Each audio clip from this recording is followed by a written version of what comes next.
North Atlantic, winter of 1943.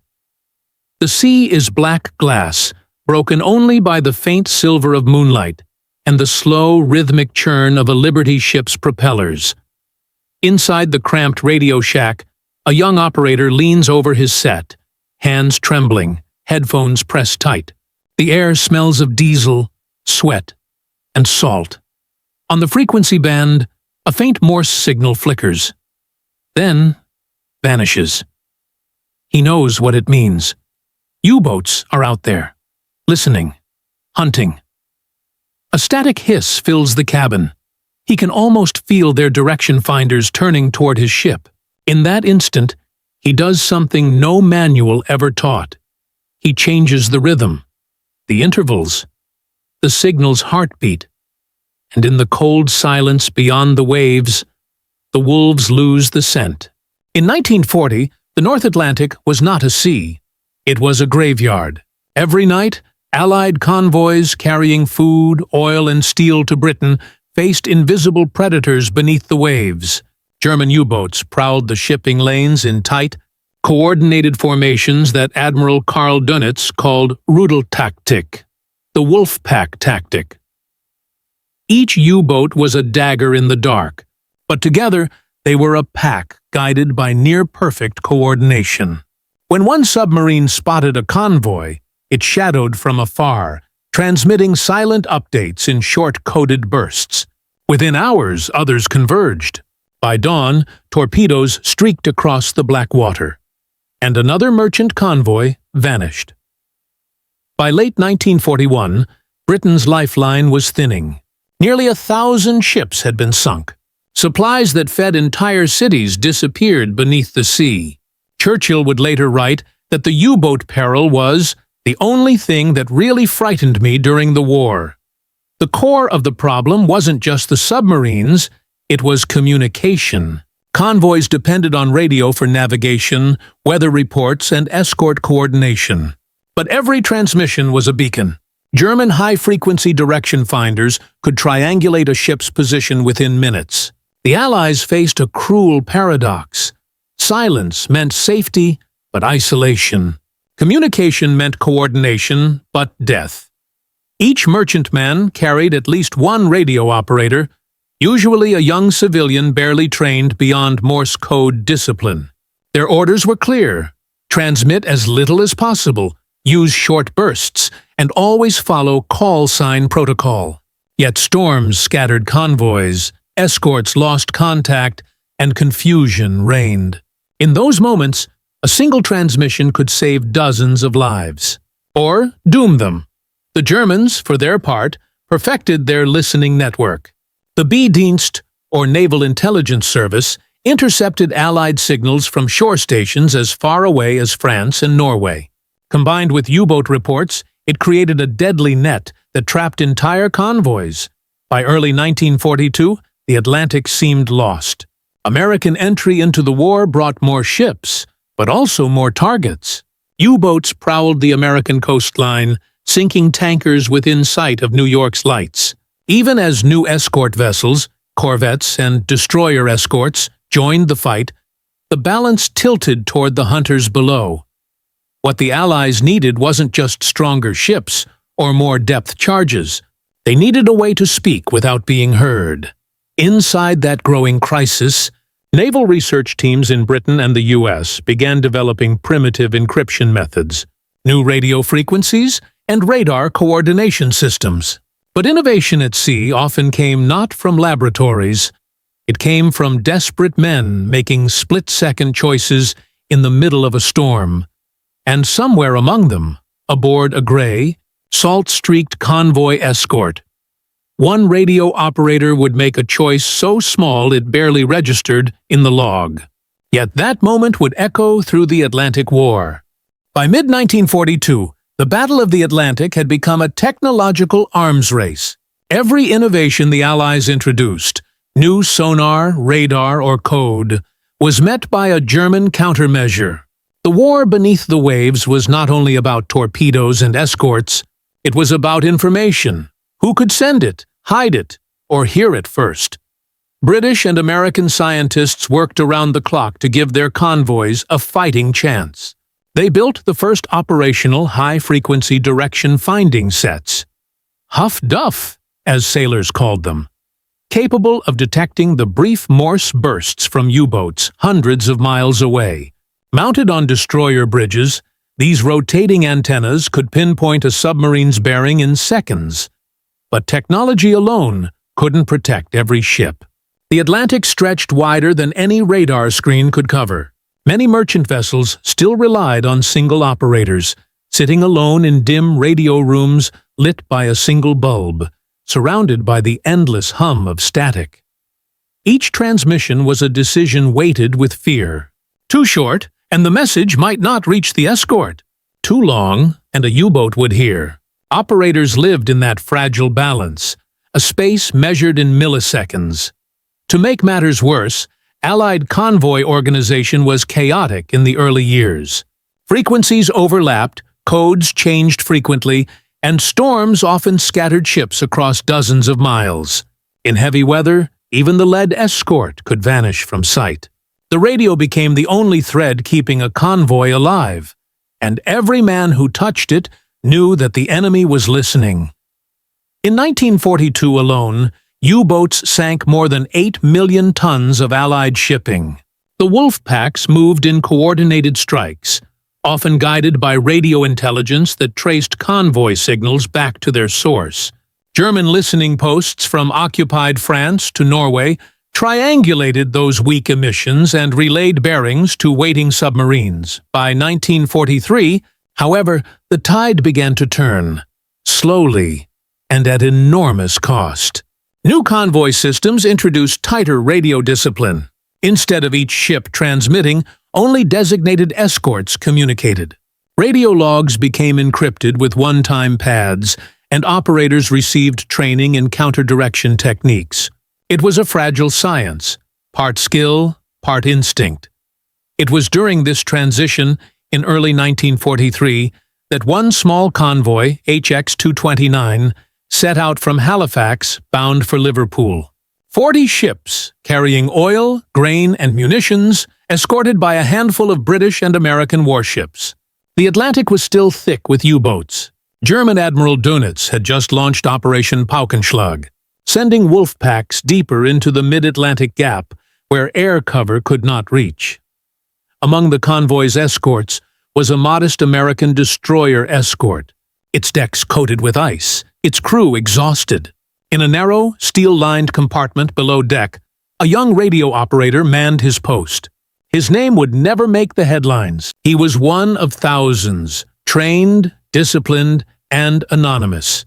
His ship had been assigned to maintain radio coordination between the convoy and distant Allied command. But as the convoy sailed into the mid-Atlantic, the static grew thicker. Signals vanished. Enemy interference increased. The operator began noticing faint, unfamiliar pulses on his frequency. Rhythmic, repeating, almost like footsteps in the dark. They were not random. They were U-boats, listening, plotting, waiting. He knew the rule. Maintain silence. Do not improvise. But rules are easy to follow until the sea starts killing men faster than you can save them. Within days, the convoy would find itself trapped between two converging wolf packs, and in that crucible of chaos, the operator would break the silence and change the way the Atlantic War was fought. 1. The human angle every convoy carried its ghosts before the first wave hit. In those days, radio operators were the unseen hearts of their ships. Most were barely 20, trained in cramped naval classrooms where they tapped out endless strings of Morse until their wrists ached. They learned discipline, not improvisation. Their task was to listen and to obey. But in the Atlantic, discipline often blurred with instinct. The static wasn't just noise, it was a language. Operators could tell a storm from interference, an Allied signal from a German trick, all by ear.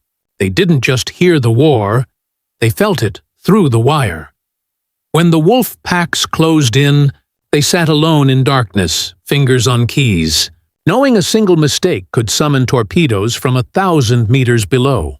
Theirs was a war fought in whispers, not explosions. The technological angle World War II's communication war was invisible but relentless. Every signal had a fingerprint, a rhythm, a pulse, a spacing between dots and dashes that betrayed not only who sent it, but sometimes where it came from. German engineers had learned to triangulate these fingerprints with astonishing precision.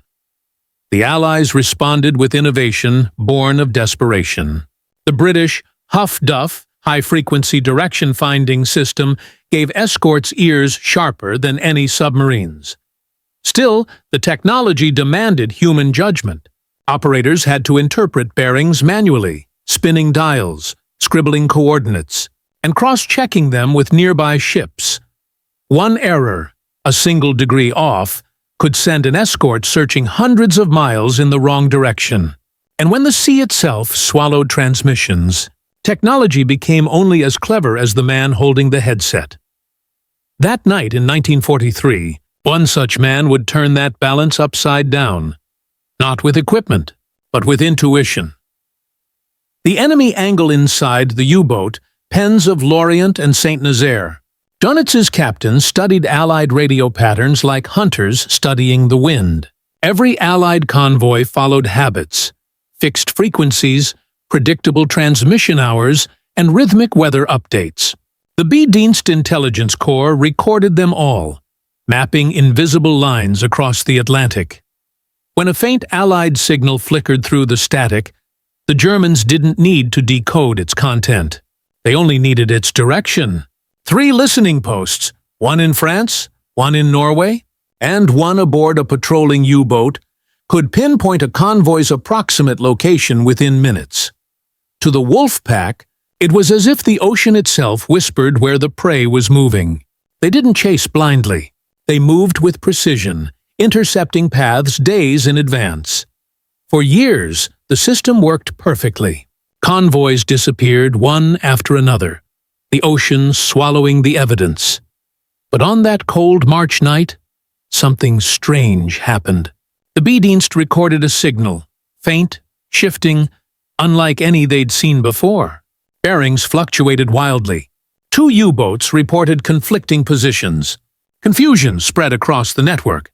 The prey had not vanished, but its echo had. And from that moment, the hunters began to lose their certainty.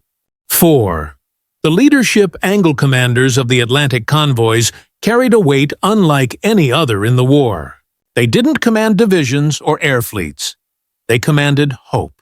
Every ship under their protection represented the survival of Britain itself.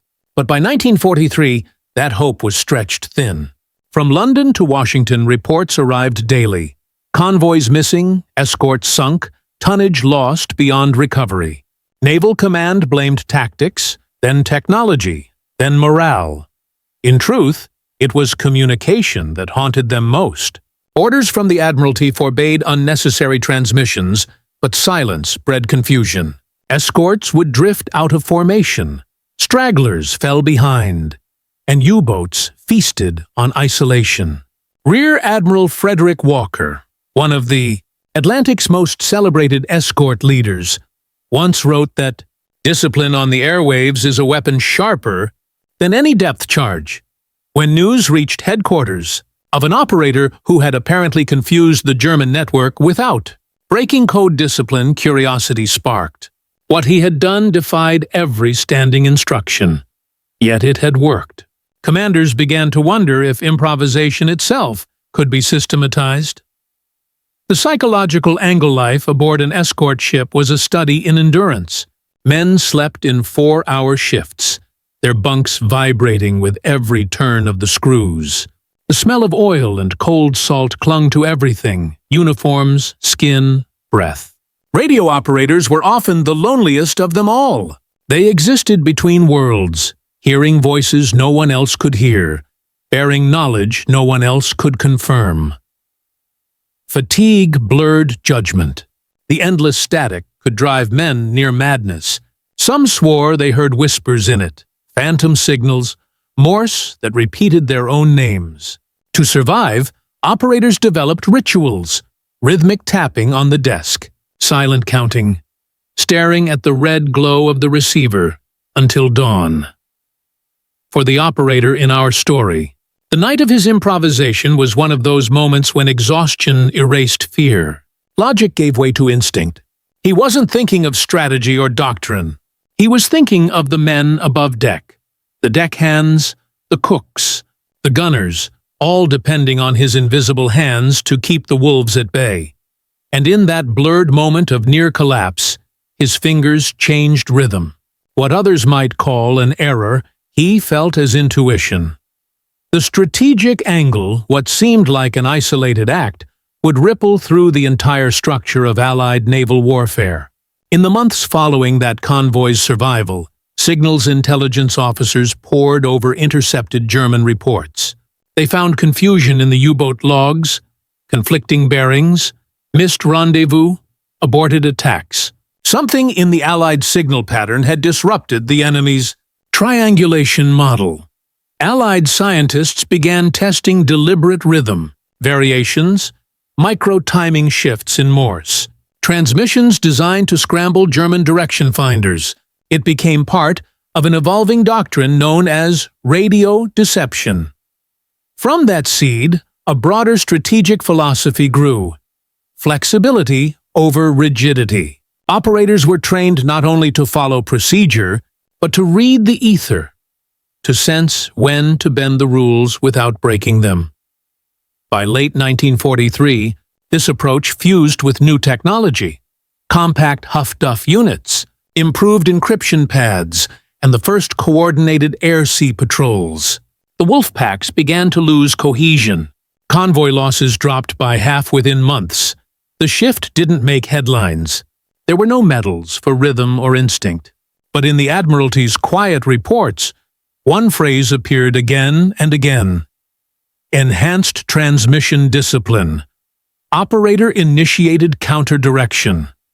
A bureaucratic label for what had been, in truth, an act of human courage. The convoys sailed on, and the Atlantic, once the graveyard of Allied hope, began to tilt toward victory. But before the tide could truly turn, there came one night of decision, when the wolf packs struck harder than ever, and the same operator faced the moment that would define his legacy. March 16, 1943. The North Atlantic heaved beneath a moonless sky. Convoy HX-229 pushed eastward, 40 ships in tight formation, their wakes glowing faintly under phosphorescent spray. The weather was brutal: high winds, freezing rain, and visibility barely a mile. At 22:40 hours, the first report came in. A destroyer escort on the western flank had picked up a faint sonar echo.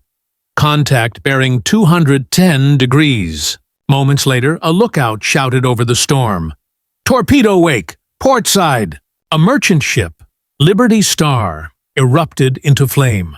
Within minutes, the convoy's columns broke formation. Black smoke rolled across the sea, blending with the night. In the chaos, the escorts scrambled to locate the attackers, while somewhere below, a dozen U-boats moved in coordinated silence. In the cramped radio shack of the destroyer USS Swenning, the young operator adjusted his frequency dial. His hands were slick with sweat, despite the cold. Above deck, depth charges thundered, shaking the walls. Through his headphones, the air was alive with overlapping signals. Distress calls, escort orders, static, and the faint rhythmic pulses of German transmissions. He recognized them instantly.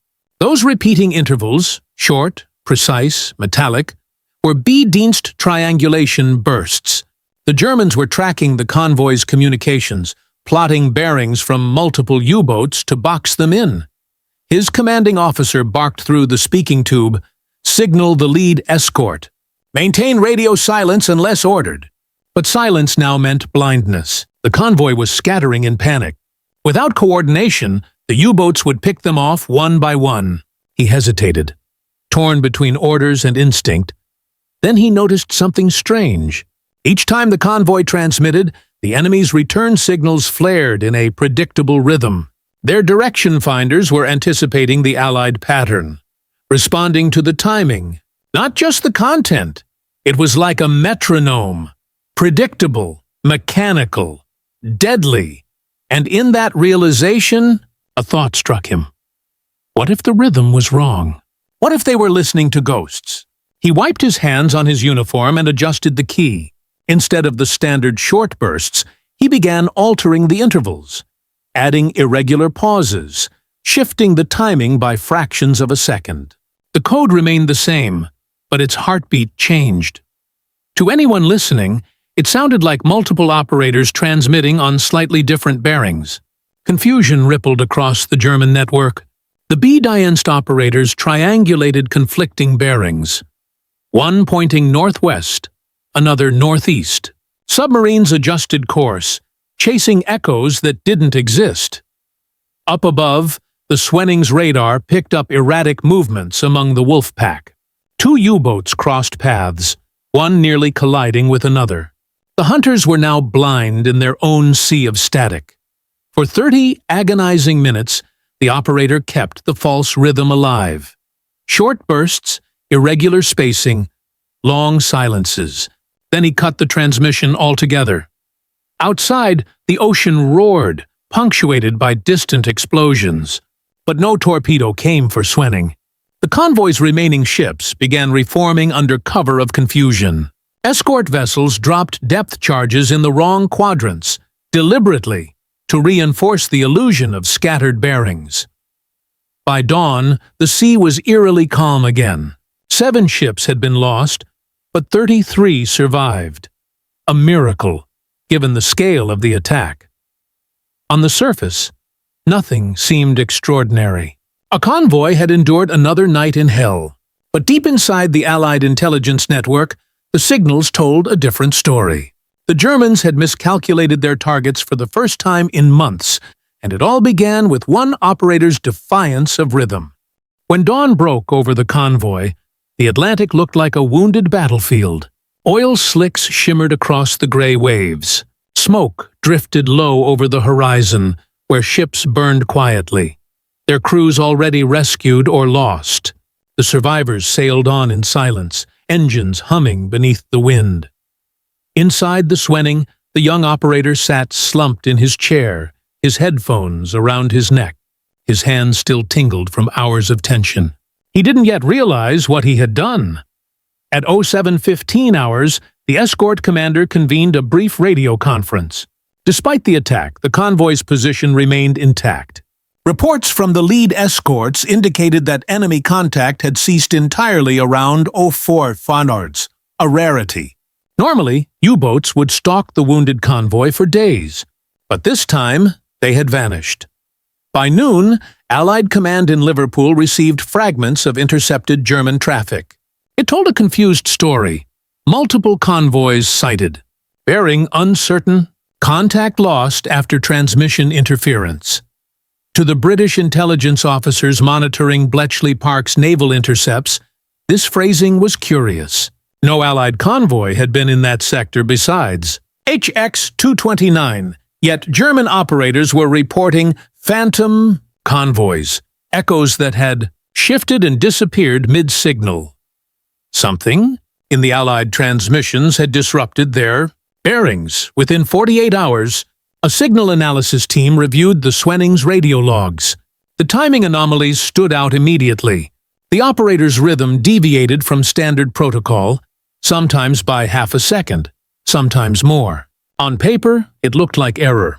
But in the intercepted German bearings, it created chaos. The conclusion was undeniable. By altering transmission intervals, the operator had broken the enemy's triangulation algorithm. It was a revelation so simple it seemed absurd.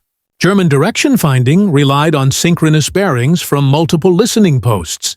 Those bearings assumed a consistent pulse.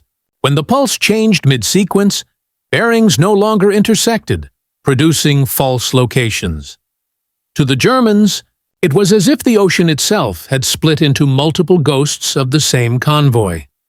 The Admiralty's report was clinical, understated, as most wartime documents were, irregular transmission intervals noted during HX-229 engagement resulted in distortion of enemy intercept accuracy. Recommend further controlled trials. But among the intelligence officers who read it, there was quiet astonishment. They'd spent years seeking ways to outsmart B-Dienst, and now one unknown operator, through instinct, exhaustion, or genius, had shown them the path. In the following weeks, small-scale tests were conducted on westbound convoys. Operators were instructed to vary their Morse rhythm subtly during transmission bursts. The results were consistent. Enemy bearings became unreliable, and U-boat interception rates fell. The method gained an unofficial name: pattern drift. It was never a formal tactic, never written into official manuals. Instead, it spread informally through radio circles and escort briefings. Experienced operators passed it to newcomers as quiet wisdom. Shift the rhythm when the wolves are listening. Meanwhile, in occupied France, German analysts grew frustrated. Reports from the B-Dienst became increasingly erratic. Bearings contradicted one another. Convoy routes slipped past their nets. The once feared wolf packs began to waste fuel and time chasing phantom signals. Admiral Dönitz, in his war diary that spring, wrote a single cryptic line: "Radio deception suspected in enemy convoy procedure. Countermeasures to be explored." But there were none to find. The deception wasn't a machine or code, it was human intuition disguised as error. For the operator aboard Swenning, there was no commendation, no public acknowledgement. His name never reached the dispatches. The convoy log listed him only once. Signal duty, maintained under fire. Yet in that quiet, rhythmic defiance, he had changed the shape of an invisible war. The Atlantic battle was far from over, but something fundamental had shifted. The wolf packs were still out there. But now, the hunters no longer trusted the ocean's echo. By the summer of 1943, the rhythm of the Atlantic War had changed. Convoy losses, once catastrophic, began to decline sharply. The reasons were many: new escort carriers, long-range patrol aircraft, improved radar. But within the labyrinth of Allied communications, one subtle shift stood out. Radio transmissions no longer sounded uniform. What had once been a predictable pattern of clean mechanical bursts now carried irregular pauses, like human breathing. The code remained precise, but the timing was alive, variable, human. To trained ears, it was dissonant. To German direction finders, it was chaos. The effect on the B-Dienst was immediate. Intercept reports that had once guided U-boats with surgical precision now yielded confusion. Bearings conflicted by tens, sometimes hundreds of miles. Convoys that should have been cornered simply vanished into the fog. By June, Admiral Dönitz was forced to withdraw dozens of submarines from the mid-Atlantic Gap, calling the situation untenable without reliable intercepts. Allied intelligence called it the spring reversal. For the first time since 1940, the hunter and the hunted had traded places. Convoys began making the crossing with fewer losses. Escorts grew bolder, pressing attacks on shadowing submarines rather than waiting to react. Behind the scenes, the Admiralty's Communication Research Section quietly refined what the Swenning's operator had discovered by instinct. They conducted signal timing tests, analyzing how microsecond deviations distorted direction-finding algorithms. The results confirmed what the battle had already proven. Unpredictability was the most effective camouflage. The U-boat's strength had always been coordination, the ability to strike in unison, guided by accurate bearings. Now that coordination faltered. Attacks became disjointed, scattered. Some submarines arrived too early, others too late. And when they surfaced to transmit, Allied Huff-Duff antennas caught them instead. For the merchant sailors, the change was palpable. Convoy briefings that once began with fatal resignation now carried cautious optimism. Survivors told stories of U-boats firing blind, of torpedoes missing by impossible margins. The sea, once ruled by predators, was learning to bite back. But few of them ever knew the reason why. The innovation wasn't a new weapon or secret code, it was a change in rhythm, born in a cramped steel room under fire. Within Allied command circles, reports credited enhanced radio discipline and variable signal timing for improved convoy survival rates.